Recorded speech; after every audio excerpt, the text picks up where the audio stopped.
All right, let's get into it. When you hear the name Elvis Presley, what comes to mind? Probably the white jumpsuits, maybe the movies, Jailhouse Rock, the king. But here's the thing. He was so much more than just a singer. He was a cultural atom bomb who completely re-engineered, well, everything about popular music. Today we're going to break down how this one guy from Mississippi became the architect for the modern musician as we know it. And just listen to that. That isn't just some random fan saying that. That's John Lennon. I mean, think about that for a second.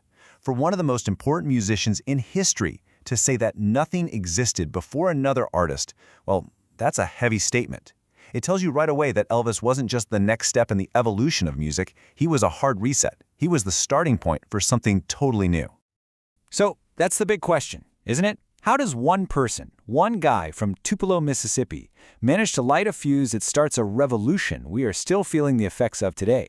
It wasn't some kind of magic. It was a very specific and very powerful combination of sound, style, and perfect timing. To really understand the explosion, you have to understand the world before it happened. And the music scene of the early 1950s, it was orderly, it was predictable, and it was completely segregated. This slide really lays it all out, doesn't it? Before Elvis, you had all these genres stuck in their own little boxes. You had pop, you had country, and you had rhythm and blues. And they did not mix. Performers were formal, kind of stiff. Then Elvis comes along and just smashes all those boxes together. He creates this rebellious fusion that becomes the anthem for a whole new generation that was starving for an identity of its own. So let's talk about the sound itself, because that was the core of his revolution. You got to think of him like a musical alchemist, mixing together all these different elements to create something brand new and totally electrifying.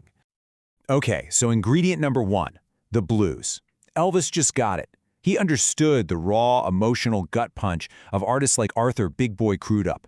And he didn't just copy the sound, he absorbed the feeling, the grit, the very soul of it. That was the bedrock. Next up, he blends in the storytelling he heard in country music. I mean, he grew up listening to the greats, like Hank Williams, and from them, he learned how to spin a yarn, how to make a 3-minute song feel like a personal story you were being told. This gave his music so much heart. And the final secret ingredient? The spiritual fire of gospel music. This is where that passionate, almost explosive delivery comes from. That power, that intensity, it all came from the gospel quartets he absolutely loved. It gave his music a feeling that was impossible to ignore. And here's the key. Rock and roll wasn't just one thing. It was this incredible mashup. And down at Sun Studio in Memphis with songs like That's All Right, Elvis was the first person to capture that lightning in a bottle for a huge mainstream audience.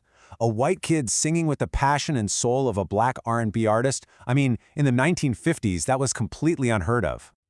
But, it wasn't just what he sang, it was how he sang it. His voice was an instrument all its own. He could go from a sweet, tender ballad to a raw, screaming rocker in a split second. And those famous vocal hiccups and growls, that wasn't just a quirk. That was him injecting a raw and frankly scandalous sensuality right into the microphone. Of course, the sound was only half the story. Just as important, Elvis literally created the visual and cultural blueprint for what it even means to be a rock star. Think about it. Before Elvis, performers just kind of stood there. They were formal, they were distant. Elvis was the exact opposite. He was a lightning storm on stage. That sneering lip, the hips that swiveled in ways that made parents lose their minds. It was shocking to the establishment, for sure. But it was absolutely intoxicating to young people who had never, ever seen anything like it. And this right here, this is the blueprint he created. He was the first person to combine all four of these things into one package. You had the groundbreaking sound that ignored all the rules, a rebellious image that poked a finger in the eye of authority, a powerful visual style from the hair to the clothes, and boom, he becomes the symbol for an entire generation. That complete package is what we now call a rock star. So why does all this matter today? Because that blueprint has been used by nearly every single major artist who came after him. His legacy isn't just in his records, it's in the very DNA of modern music. I mean, just look at this list. It's a who's who. The Beatles took his raw energy and that rebellious spirit and kicked off the entire British invasion. Bruce Springsteen saw Elvis on TV as a kid and basically modeled his whole legendary stage show after him. David Bowie saw how Elvis created this larger-than-life character, and Freddie Mercury learned how to command a stadium of 80,000 people from watching The King.